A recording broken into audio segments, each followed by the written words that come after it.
చంద్రగ్రహం గనక మీ యొక్క జన్మజాతకంలో పీక్గా ఉంది అంటే మీకు కలిగే ఫలితాలు ఏమిటి?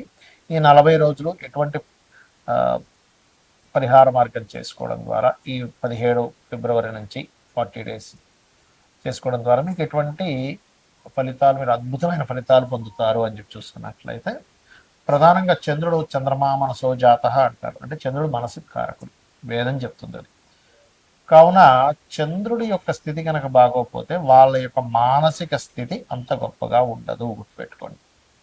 అలాగే మరొక విషయం ఏంటంటే, ఈ చంద్రుడు యొక్క బలం బాగుంటే మనోధైర్యం చాలా బాగుంటుంది, చాలా బాగుంటుంది మనోధైర్యం అనేటువంటిది, గుర్తుపెట్టుకోండి. కాకపోతే ఏంటంటే, ఈ చంద్రబలము ఎంతవరకు ఉంది, చంద్రుడు ఎంత బలంగా ఉన్నాడు అనే దాని మీద మీ మనోధైర్యం కానివ్వండి, క్లారిటీ ఆఫ్ మైండ్ కానివ్వండి, ఇవన్నీ కూడా ఆధారపడి ఉంటాయి. చంద్రుడు లంగ్స్కి కారకుడు. ఎవరికైనా చంద్రబలం బాగాలేదనుకోండి, లంగ్స్ తొందరగా పాడైపోవడం, బ్రీతింగ్ ఇష్యూస్ రావడం జరుగుతూ ఉంటుంది. కొంచెం తొందరగా కొన్ని విషయాలకు గురైపోయి ఆత్మహత్యలు చేసుకోవడానికి కూడా కారణం చంద్రబలమే. అందుకే మన వాళ్ళు పూర్వం ప్రతి పౌర్ణమికి చలివిడి నైవేద్యంగా పెట్టి అమ్మవారు ఆరాధన చేసి చిన్నపిల్లలు తినిపించేవారు. అందుకే పూర్వం ఎటువంటి వైకల్యానికి ఎక్కువగా గురయ్యేవారు కాదు. అయితే దీనికి సంబంధించిన విషయాలు చెప్తుంది నేనైనప్పటికీ చెప్పిస్తుంది సాక్షాత్ లలిత అమ్మవారిగా భావిస్తూ, మీకు చంద్రబలం పెరగాలి అంటే ముఖ్యంగా మీరు చేయవలసింది ఉదయం నిద్ర లేచిన వెంటనే కూడా మెడిటేషన్ చేయండి, ప్రాణాయామం చేయండి. ఇది చాలా, అంటే మీ జన్మజాతకంలో ఉన్నటువంటి చంద్రుడి యొక్క బలాన్ని పెంచుతుంది, గుర్తుపెట్టుకోండి. చంద్రబలాన్ని ఖచ్చితంగా పెంచుతుంది ఇది. ఇక రెండవ విషయం ఏమిటి అని చూసుకున్నట్లయితే, ఇది ఈ ఏదైతే కాంబినేషన్ ఏదైతే ఉందో మనం ఇప్పుడు చెప్పుకున్నటువంటిది, ఈ చంద్రుడికి సంబంధించినటువంటిది. అంటే చంద్రుడు పాడయ్యాడా బాగున్నాడా ఎలా తెలుసుకోవాలి అంటే, చంద్రుడు గనక పాపగ్రహాల మధ్య నుండి పాప కత్తెరలో ఉంటే చంద్రుడు పాడైపోయాడు. చంద్రుడు గనక శుభగ్రహాల సంబంధంతో ఉంటే కనుక చంద్రుడు బాగున్నాడు. అంత సింపుల్. దీన్నే మనకి గురువుతో కలిస్తే గజకేశ్వరి యోగం అంటూ ఉంటాం. అయితే చంద్రుడు బాగుంటే ట్రాన్స్పోర్టింగ్ రంగాల్లో బాగా రాణిస్తారు, ఫుడ్ రిలేటెడ్ రంగాల్లో బాగా రాణిస్తారు. అందుకే చూడండి, కొంతమంది హోటల్స్ పెట్టి నష్టపోతే కొంతమంది హోటళ్ళు పెట్టి బాగా లాభం పొందుతారు, ఫుడ్ రిలేటెడ్ రంగాల్లో రాణిస్తారు. అదేవిధంగా మానసిక వైద్యులు అవ్వడానికి చాలా బాగుంటుంది. క్లాత్ ఇండస్ట్రీ, శుక్రుడు చంద్రుడు ఇద్దరు బాగుంటే వీటిలో బాగా రాణిస్తారు. అయితే మీరు ఏం చేయండి అంటే, ఓం అష్టమీ చంద్ర విభ్రాజ అలిక స్థల శోభితాయే నమః అని మంత్రం చేయండి రెగ్యులర్.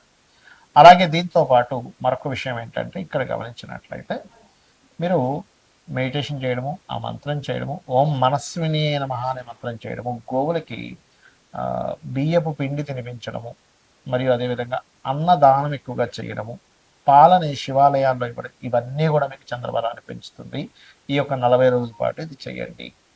అయితే ఇందులో ఏదైనా మనం పాటించవలసినవి ఉంటాయి. 40 రోజులు దీక్షలాగా నేను తీసుకొని ఫలానా ఒక డ్రెస్ కోడ్ పెట్టుకొని ఒక చక్కగా ఒక మాలలాగా వేసుకొని నేను చేస్తాను అంటే మాత్రం ఖచ్చితంగా ఇంక ఈ 40 రోజులు కూడా ఇటువంటి మాంసము అనేటువంటిది ముట్టుకోకూడదు, గుర్తుపెట్టుకోండి. 40 రోజులు దీక్షలా తీసుకుంటా అనుకుంటే కనుక. అలాగే నేల మీద నిద్రపోవడం అనేటువంటిది చేయాలి. జీవిత భాగస్వామితో కాస్త దూరంగా ఉంటూ బ్రహ్మచర్యాన్ని పాటించాలి, గుర్తుపెట్టుకోండి. లేదంటే నేను జనరల్గా చేసుకుంటాను, అలాగే ఎటువంటి డ్రెస్సు అంటే దీక్ష తీసుకున్నప్పుడు, మా అయ్యప్ప స్వామి దీక్ష తీసుకున్నప్పుడు ఏదైతే పాటిస్తామో అటువంటివి ఏమీ నేను తీసుకోదలుచుకోలేదు, నాకు చాలా ప్రాబ్లమ్స్ ఉంటాయి అని అనుకునేటువంటి వారు జనరల్గా ఇది పాటించవచ్చు. అయితే ఇందులో ఉదయము సాయంత్రం కనుక చేసినట్లయితే మరింత మంచి ఫలితాలు ఉంటాయి, గుర్తుపెట్టుకోండి ఈ యొక్క ప్రక్రియ విషయంలో. అలాగే మనకి ఈ గ్రహణ సమయము ప్లస్ ఎందుకు చెప్తున్నానంటే, గ్రహణంతో పాటు 17వ తేదీ నుంచి పంచగ్రహ కూటమి కూడా ఏర్పడుతుంది. మనకు ఆల్రెడీ జనవరి మాసంలో ఒకసారి ఏర్పడింది. ఆ రోజు అమావాస్య నాడు మనం హోమం కూడా అందరికీ ఫ్రీగా చేయించాం, ఆ రోజు ప్రకటించాం. మరలా నెక్స్ట్ గ్రహణం వస్తున్నప్పుడు కామాఖ్య శక్తిపీఠంలో 3 హోమాలు ఉంటున్నాయని, గణపతి, లలిత మరియు నవగ్రహ హోమము మరియు చండీ హోమం. ఎవరైనా మీరు ఆ హోమంలో పార్టిసిపేట్ చేయాలనుకుంటే కనుక కింద ఇచ్చిన నెంబర్లో సంప్రదిస్తే కూడా మనం మీకు వివరాలు అందుతాయి. అయితే ఈ 40 రోజులు కూడా ఎవరైనా మనకు ఫలానా సంబంధించిన ఇబ్బంది ఎక్కువగా ఉంది, ఒక్కోసారి ఎలా ఉంటుందంటే 6వ స్థానంలో గనక గ్రహాలు అధికంగా ఉన్నా, లేదా 12వ స్థానంలో అధిక గ్రహాలు ఉన్న, అష్టమంలో గ్రహాలు ఉన్న ఏమవుతుంటుందంటే 6లో ఉన్నప్పుడు ఎంత కాంపిటీషన్ లక్షణాలు ఇస్తాయో, ఎంత వర్కాలిక్గా పర్సన్ ఉంటాడో అదే విధంగా శత్రుత్వాలు కూడా పెరుగుతూ ఉంటాయి, గుర్తుపెట్టుకోండి. శత్రు సంబంధం అంటే 6వ స్థానం, లగ్నం నుంచి 6వ స్థానం శత్రువుని పెంచుతుంది. అది గనక ఆ ఆరో స్థానము ఉదాహరణకి వృచ్చికమో కుంభమో అయిందనుకోండి, నిగూఢమైనటువంటి శత్రువులు మరింత ఎక్కువగా పెరుగుతూ ఉంటారు. కాబట్టి ఆ నిగూఢమైనటువంటి శత్రువులు పెరగకుండా ఉండాలి అని అంటే మీరు చేయవలసింది ఏమిటంటే, ఈ 40 రోజుల పాటు కూడా మీ 6వ అధిపతి ఎవరు, ఈ 6వ స్థానానికి ఉండేటువంటి పోర్ట్ఫోలియో ఎక్కడి నుంచి వచ్చింది, అంటే ఏ గ్రహం ద్వారా ఈ 6వ స్థానం అనేది కనెక్ట్ అయింది అనేటువంటి చూసుకొని, ఏది బలమైన గ్రహం 6వ స్థానంలో ఉన్నటువంటిది, శత్రుత్వాన్ని ఇచ్చే గ్రహం ఏంటో తెలుసుకొని దానికి సంబంధించి దానం ఇస్తూ ఉండాలి. ఈ 40 రోజుల పాటు వీలున్నప్పుడల్లా వారానికి ఒకసారైనా దానం కనుక ఇచ్చినట్లయితే కూడా 6 సార్లు అవుతుంది మనకి 40 రోజుల్లో తీసుకుంటే. ఒక 6 టైమ్స్ కనుక మీరు ఇస్తే కనుక 6 వారాలు లేదా 7 వారాలు ఇచ్చినా పర్లేదు. అప్పుడు మీకు శత్రువులు తగ్గుతారు, రుణాలు తగ్గుతాయి, రోగాలు కూడా తగ్గుతాయి, గుర్తుపెట్టుకోండి. రుణ రోగ శత్రుస్థానం అందులో పర్టికులర్గా శనికి సంబంధించిన కనుక 6వ భావ సంబంధం వచ్చి 6లో కనుకుంటే ఆయన కొంచెం రోగకారకుడు, అంటే 6వ భావాధిపతితో ఉన్న 6వ స్థానం. ఇప్పుడు ఒక్కోసారి ఏమవుతుందంటే రాహుతో ఉన్నప్పుడు డయాగ్నోస్ కూడా అవ్వదు రోగం.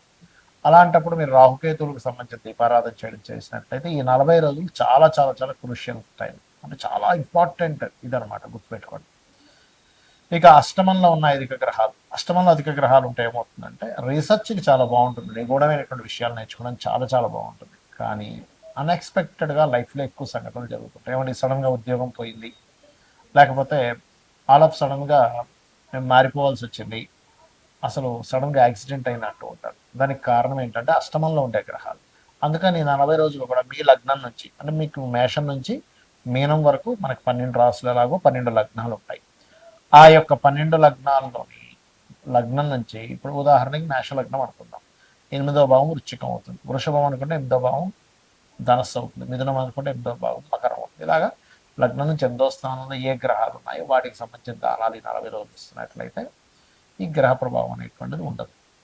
అంటే ఎందుకు చెప్తున్నానంటే, ఎప్పుడైనా ఇలాగా రేర్గా వచ్చేటువంటి పంచగ్రహ కూటములు ఎప్పుడూ రానటువంటిది మనకి ఈ మూడోసారి, అంటే 3 సార్లు ఒకే సంవత్సరంలో రావడం అనేటువంటిది పంచగ్రహ కూటమి చాలా విశేషమైనటువంటిది. దీనివల్ల మనం చూస్తూనే ఉన్నాం, బయట ఉండేటువంటి పరిస్థితులు, గొడవలు కానివ్వండి, లేకపోతే రకరకాల, అదిగాక సీక్రెట్ సైన్లో జరుగుతుంది కాబట్టి అసలు పెద్ద పెద్ద వాళ్ళందరూ కూడా కొన్ని సీక్రెట్ రిలేటెడ్ సంబంధించిన వాటిలో ఇరుక్కోవడం కూడా జరుగుతుంది, గుర్తుపెట్టుకోండి. అలాగే మరొక విషయం ఏంటంటే ఇక్కడ గమనించినట్లయితే ఈ అష్టమ స్థానంలో గ్రహాలు ఉన్నప్పుడు ఇవి చేయిస్తూ ఉంటే మీకు ఆల్ ఆఫ్ సడన్గా జరిగే కొన్ని కొన్ని ఆకస్మిక సంఘటనల నుంచి మీరు బయటపడగలుగుతారు చక్కగా. ఇక 12వ స్థానంలో గ్రహాలు ఉన్నాయి ఉదాహరణకి అధికంగా. 12వ స్థానం అంటే ఖర్చులు, చూడండి ఒక్కోసారి మనకు అనవసర ఖర్చులు అయిపోతుందండి అంటాం, కానీ ఇక్కడ ప్లస్ ఏమిటి, విదేశీ యోగాన్ని కూడా ఇస్తుంది. మరి 12లో అధిక గ్రహాలు ఉన్నప్పుడు మీరు 12వ స్థానంలో ఏ గ్రహాలు ఉన్నాయో వాటికి సంబంధించిన దానాలు ఇవ్వండి. ఎప్పుడూ కూడా మనకి ఖగోళంలో కొన్ని వింతలు విశేషాలు అంటూ ఉంటాం, అంటే గ్రహంతో కూడిన పంచగ్రహ కూటములు ఇలా జరుగుతున్నప్పుడు మన గ్రహాల మీద దాని ప్రభావం ఎక్కువగా పడుతూ ఉంటుంది. అలాంటప్పుడు మీ పర్సనల్ చార్ట్లో ఉండేటువంటి గ్రహాల మీద ప్రభావం తగ్గాలి అంటే ఈ 40 రోజుల్ని ఈ రకంగా మీరు వినియోగించుకోండి, ఖచ్చితంగా మీకు బాగుంటుంది. ఆ యొక్క అమ్మవారి యొక్క అనుగ్రహం కూడా మీకు పరిపూర్ణంగా కలగాలని మనస్ఫూర్తి కోరుకుంటూ శ్రీమాత్రే నమః.